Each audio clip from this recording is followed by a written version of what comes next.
The Indiana Fever front office is about to do another roster overhaul for the 2026 WNBA season. The Indiana Fever just sent shockwaves through the WNBA.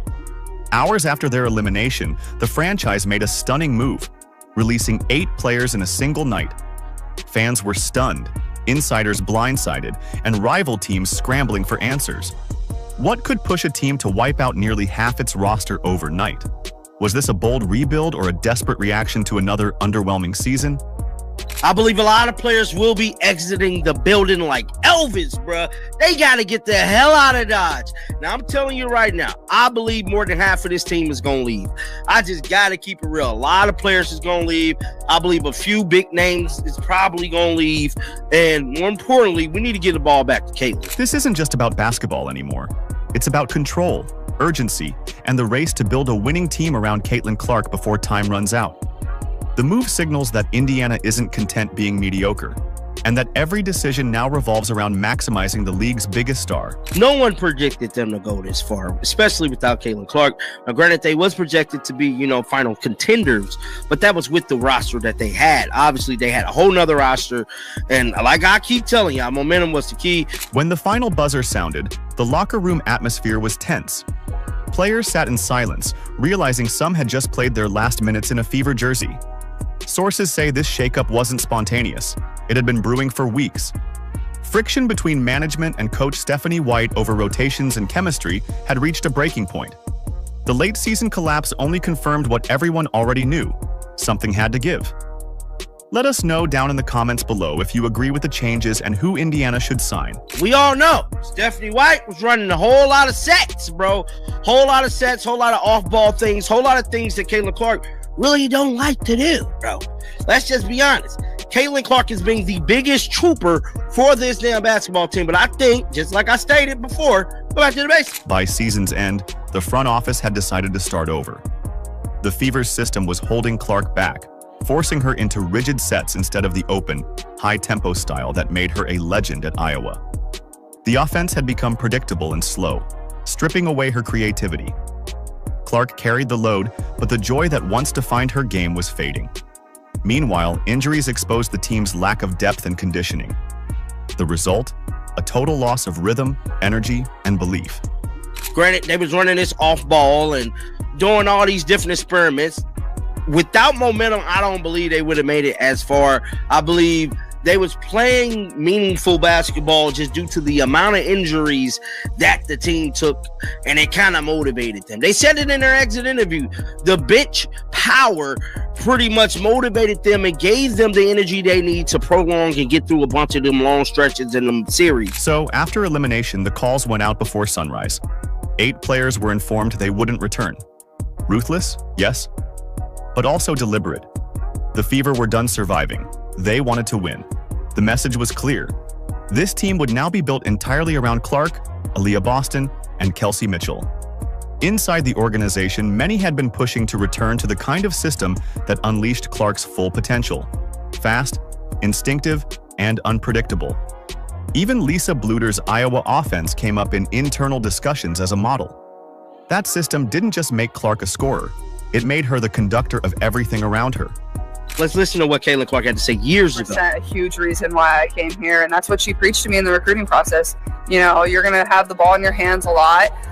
And I think a lot of my final schools kind of had that same look, but I think the read and react offense that we run was super important for myself. You're making basketball reads. It's not a set. You're not being told what to do every single time you come down the floor.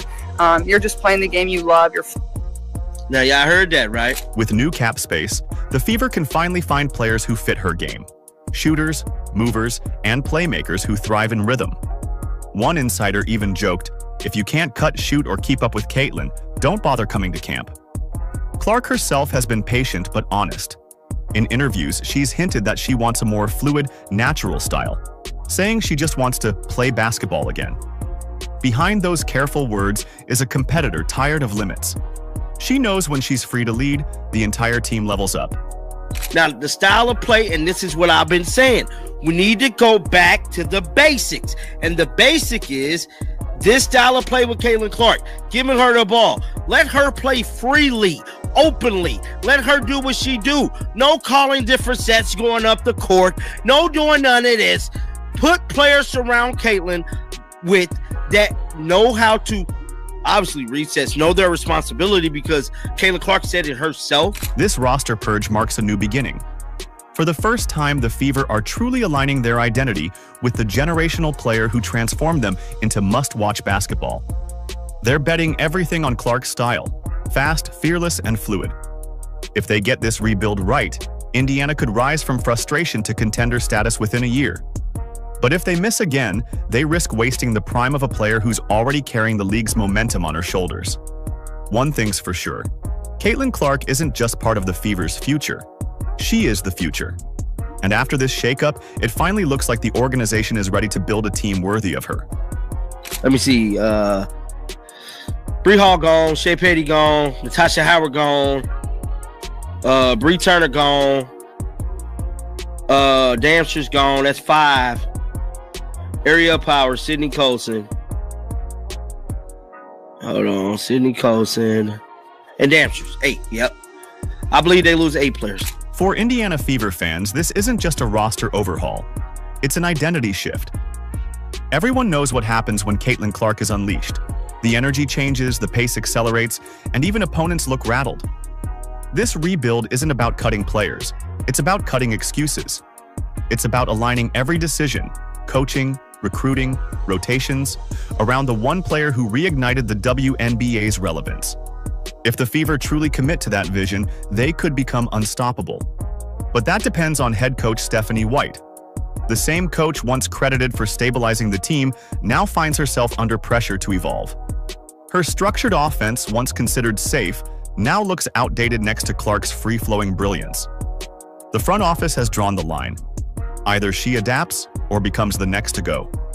Behind closed doors, White's relationship with management has quietly fractured. Her methodical play calling clashes with the franchise's new direction. Fast, instinctive basketball built around Clark's creativity. Insiders say the tension peaked late in the season when executives pushed for an open offense led by Clark's decision-making, while White insisted the roster wasn't ready for that kind of freedom. The result was a cold power struggle that ended in playoff elimination, and management saw that as proof her system had hit its limit. Fans saw the symptoms before the rumors. The Fever offense was predictable: slow pick and rolls, forced isolations, and hesitant spacing.